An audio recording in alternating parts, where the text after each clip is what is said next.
Venezuela estaba al borde del colapso y un apagón desató la anarquía.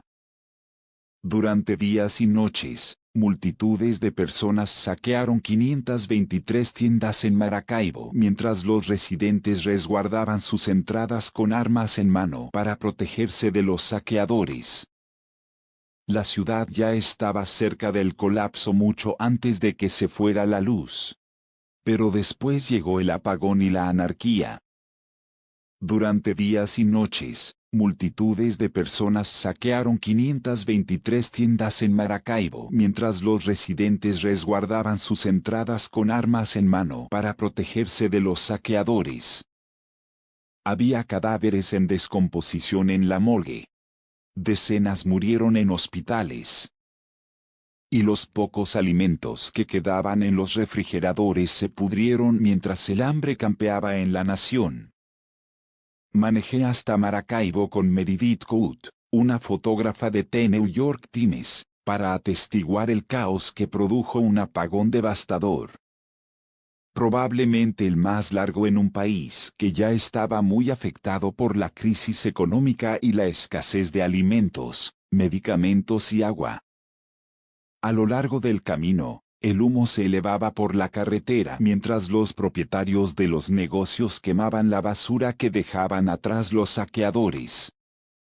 De noche, solo los faros de los automóviles se abrían paso entre la oscuridad, revelando las siluetas de los peatones.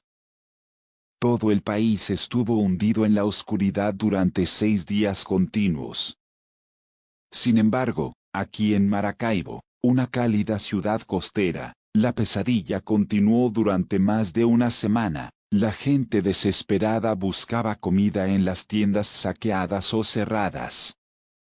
Y formaban largas filas en las pocas panaderías que tuvieron la valentía de seguir abiertas. Muchos negocios quedaron reducidos a montones, cristales rotos y pilas de mercancías quemadas. Eberto León, de 58 años, se sentó en una carretera totalmente oscura porque el corte eléctrico continuaba, a poco tiempo en auto de donde había sucedido la peor parte del saqueo.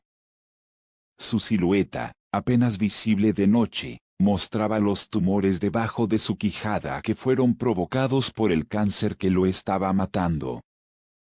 No tengo la medicina que necesito, y ahora la probabilidad de conseguirla es nula, dijo León, y agregó que los saqueadores habían vaciado todas las farmacias cercanas. El corte de energía se ha convertido en el campo de batalla más reciente en un país donde 2 hombres afirman ser presidentes. Juan Guaidó, el dirigente de la oposición que es reconocido por más de 50 países como el líder legítimo de Venezuela, ha ofrecido este acontecimiento como prueba de que el Estado ha fracasado. El presidente Nicolás Maduro ha culpado a Estados Unidos, pues dice que colabora con la oposición para sabotear la red eléctrica. Por lo que mandó a iniciar una investigación contra Guaidó y envió a una comisión de agentes de inteligencia para detener a un periodista reconocido por su supuesta participación en el apagón. Los líderes sindicales han declarado que lo más probable es que el corte eléctrico haya sido el resultado de un simple incendio en la maleza que desestabilizó la red eléctrica del país. Este suceso enfatiza la falta de mantenimiento a infraestructura clave y los años de mala gestión de la economía del país, que se han convertido en los aspectos distintivos del colapso económico de la nación. Además, reveló la desoladora realidad de Venezuela: cuando no hay electricidad, no hay Estado de Derecho. Podías escuchar a los médicos en el hospital gritándoles a los pacientes en la oscuridad: aguante, resista un poco más. Pero eso no les quita el dolor, dijo un médico en un hospital público en Maracaibo, quien pidió no ser identificado por temor a las represalias del gobierno. ¿Cómo es posible? 6 días sin electricidad en el siglo XXI. Al principio fue tan parecido al resto de los apagones que frecuentemente suceden en Venezuela, que pocos se sorprendieron. Maracaibo se encuentra en el estado más poblado de Venezuela y fue el primero en recibir energía hace generaciones. No obstante, actualmente se encuentra en el extremo occidental de la red eléctrica y es una abrasadora ciudad caribeña cuyo alto consumo de energía ha provocado que la electricidad falle y se restablezca constantemente durante los últimos 3 años. Cuando se fue la luz, alrededor de la 1 de la tarde un jueves, David Ardila, publicista, intentó seguir trabajando. Creímos que era un racionamiento normal de electricidad, dijo. Los apagones constantes generalmente terminaban antes del anochecer, como bien lo sabía Ardila. No era un corte eléctrico normal. Pero entonces su esposa lo llamó. No se limitaba a su barrio, le dijo. Todo el país con sus 30 millones de habitantes estaba sin electricidad. No había nada, comentó Ivette Figueroa. No había televisión ni radio ni wifi. Sin embargo, parecía una falla que pronto se controlaría. Estábamos totalmente incomunicados.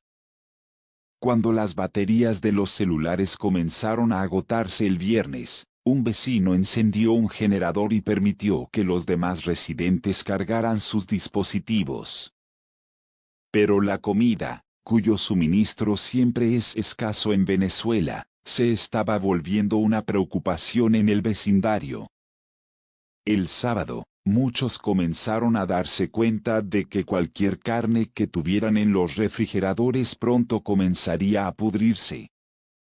Por medio de estufas aún conectadas al servicio de gas, algunos residentes cocinaron la carne, mientras que otros trataron de salarla y deshidratarla. Conforme pasó el día, la gente comenzó a acudir a las pocas gasolineras que seguían abiertas mientras filas de cientos de autos daban la vuelta a varias esquinas bajo el sol. Una manifestación organizada por la oposición fue reprimida por la policía de manera violenta. Maduro, que no dijo nada sino hasta el fin de semana, apareció en televisión, pero dijo poco sobre los planes del gobierno para atender el problema. No nos dieron información, dijo Figueroa, a quien le preocupaba que el resentimiento popular pronto fuera a estallar. Fue como una de esas películas de catástrofes que solían filmar, como Silent Green o Underworld. Tendríamos que idear nuestras propias maneras de sobrevivir. Los primeros disparos se escucharon el lunes afuera del vecindario de Omar Chávez. Chávez acababa de regresar de buscar unas medicinas para su hija y abastecerse de dólares cuando escuchó el comienzo de un disturbio. Podíamos ver por los binoculares que estaban saqueando todo, dijo Chávez. Fue a un lugar seguro y se puso en estado de alerta. Los propietarios trataban de defender sus locales disparando, no para matar, aunque creo que hubo muchos muertos.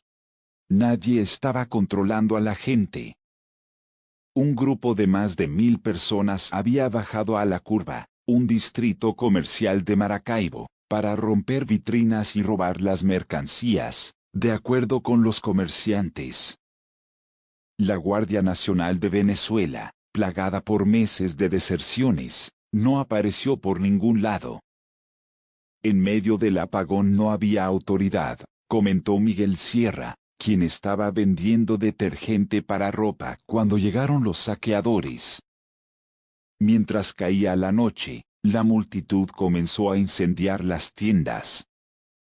Creo que comenzaron los incendios porque no había luz. No había otra manera de ver qué se podían llevar, dijo Marbella Jiménez, quien tiene un puesto de venta informal.